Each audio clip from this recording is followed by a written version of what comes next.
Now, most of the time, all we see is what's on the surface with the person, what they come in to see us, their aches, their pains, their infection. But we can't get to the cause of that unless we can dig a bit deeper. And we call this the definitive, or you could call it a priority meridian or imbalance in a person. And this is related to the suprachiasmatic nucleus, which is part of the hypothalamus and is the body clock. It is the chief body clock of all the body clocks. Now, many of our organs in our body have mini clocks, but this is the chief time setter. And the fascinating thing about the suprachiasmatic nucleus, or definitive point on there, is it's behind GV20, right on the vertex of the head. So it's not GV19, which is round the corner, if you like, down here. It's right on the top. So in most people, it would be 3-4 centimeters posterior to GV20. So it's the highest point on the head. And if you put 2 or 3 fingers on there, on the sagittal suture, you won't miss it. Okay? Now, it won't therapy localize unless there's a problem. Okay? So the first thing you do is you put the fingers on there and test a strong indicator muscle. Now, the chances are, if you go weak to that, you've probably got a cranial sagittal suture jamming. Okay? So you might need to check that out by having the person inspire and expire and seeing whether it changes with respiration. Now, the suprachiasmatic nucleus, it resets the body clock, and the human body clock is set by day and night, or light and dark. Okay, it's as simple as that. And we are designed to, go to sleep primarily when it's dark and be awake when it's light. But of course, we've invented the electric light. Okay, so we now go on into the evening in the wintertime, many, many hours after it's got dark. So our body clock gets wrong every day. The body clock will work to 26, 27, 28-hour clock instead of 24. And it resets, called entrainment, every morning when it's light. So it resets. Those of you who listen to the Day program, there was an interview on Monday, you can get a podcast on it, about they were investigating with pineal disorders with mice. And they were using not just light and dark, but they were using different colors. And this is, of course, is my favorite subject, really, looking at colors and wavelengths. And they were using blue light in the morning, because blue light is much more predominant in the morning, and yellow light during the day increased, and then the blue light came down as the sun went down. So they were resetting the body clock in people who lost it, in this case in mice, by using different colored frequencies rather than just day and night. It's not just light and dark, it's what frequencies or wavelengths are predominant. So identifying the definitive meridian. Therapy localize the suprachiasmatic point, it should remain strong. Cross therapy localize each meridian of the beginning and ending points. Only one will weaken. This is the definitive meridian. Now, definitive means definitive. It means the ultimate, if you like, the meridian. And my thought is that this is the most important thing with a person, and possibly the one that they actually came into the world with. So this is not the one that you see perhaps up front with the infection or pain. You would find this one in the clear if you did that. But if you use the body clock and address it that way, you find the meridian, which is the most important one, which is their imbalance, in other words, their genetic expression.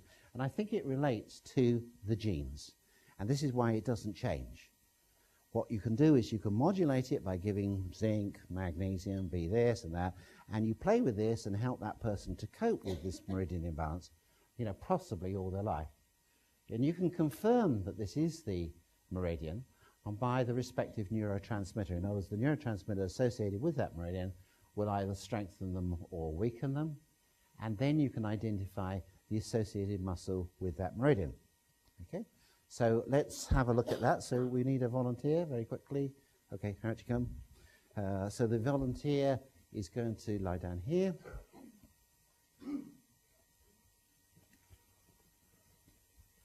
Okay, so I'll take a nice indicator muscle here. Do you want to put that on the screen, Gary? So pull your knee to your shoulder. So a routine there. And what we'll do is we put 3 fingers, so you don't miss it, onto the suprachiasmatic nucleus. That's right on the top of the head, on the vertex of the head. Now this shouldn't weaken in the clear. Okay? If it does, ask the person to breathe in, breathe out, And if that changes on respiration, you know you've got a cranial fault. Okay, so now what we're going to do is we're going to go round the beginning and ending points on the face first of all. It doesn't matter which ones you do, yeah, or which order rather. So that's small intestine. No, let me do it.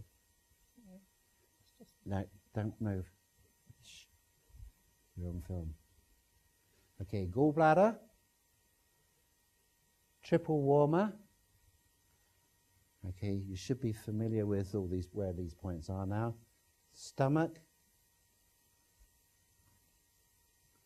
And then close your eyes, and I'll do the bladder, which is in the medial part of the orbit. Okay, and then the large intestine. You can open your eyes again. The large intestine in the crease of the nostril there. And then the conception vessel between the bottom lip and the skin.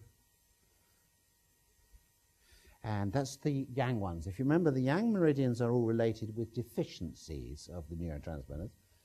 The yin meridians, which will start with the governor vessel, and then we'll go to the kidney 27, is all the yin ones are the excesses, relative excesses of the neurotransmitters.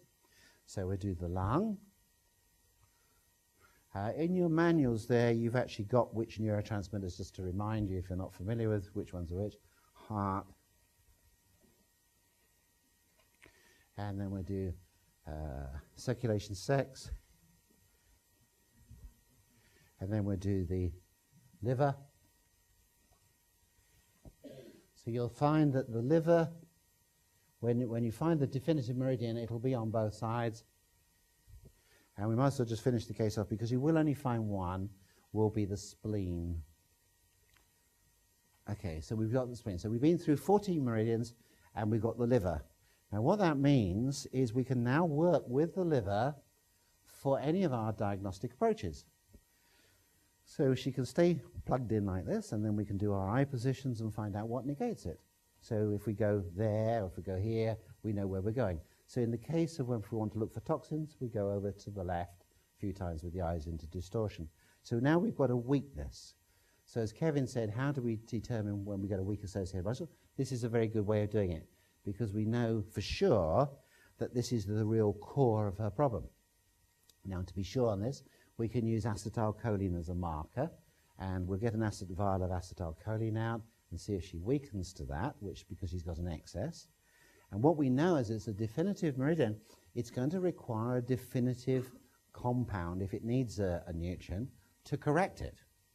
So you'll find here that zinc picolinate won't necessarily correct you, but maybe zinc citrate will.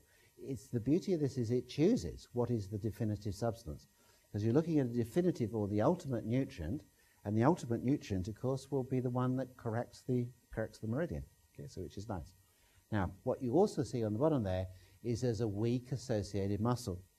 So what we're going to do is check the muscles, and most of you know what these are. So we've got the pectoralis major sternal, elbow straight and push down towards the left hip, is nice and strong. So we're looking at liver-related muscles. So elbow straight and push down here. So we're nice and strong on the pectoralis major sternal muscles. And then what we're going to do is we're going to do the rhomboids, keep the hand out flat there, and I'm going to stabilize here and bring the elbow into the side, and we'll do the rhomboids on that side. And we'll do the same here, elbow into the side. And we'll see that what we've got is a weakness of the rhomboid on this side. So we know that anything that we correct in the way of nutrition or mechanical work has to strengthen that left rhomboid. Okay? Now you'll also find in that left rhomboid, because it's the definitive muscle, definitive meridian, definitive muscle associated in the left arm, will be a trigger point. Now we'll have the pleasure with Elizabeth a bit later on of working on that trigger point, and we'll watch her leave the table because it is acutely painful. And this is where all the emotional components of a person are locked into their meridian. In the associated muscle is the somatic manifestation of the emotions. And this is where you lock it in. Where do we lock our emotions? We lock it into our neuromuscular system.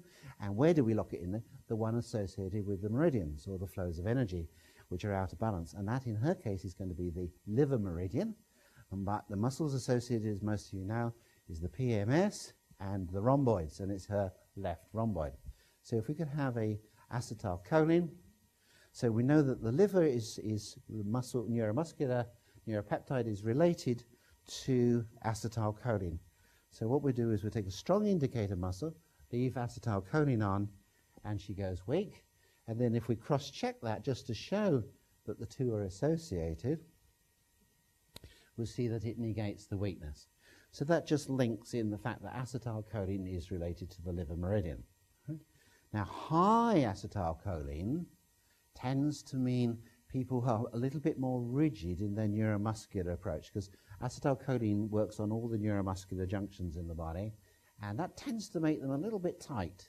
You know, if you want to see a soldier, you want a high level of acetylcholine, don't you? You want a rigidity almost. But people become a little bit more tight and rigid and anxious and things when they've got too much acetylcholine. If you've got too little acetylcholine, then you've got lower muscle tone, and of course you then got problems with the memory of what we've done in previous seminars, and lower parasympathetic nervous system. What you'll find here with a high acetylcholine is you've got a more overactive parasympathetic nervous system. Okay, so let's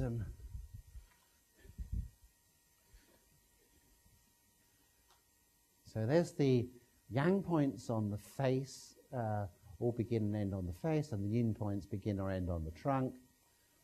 The yang points are involved with the deficiency of the various neurotransmitters, which are on the charts there, and the yin points indicate an excess or high level of the neurotransmitter.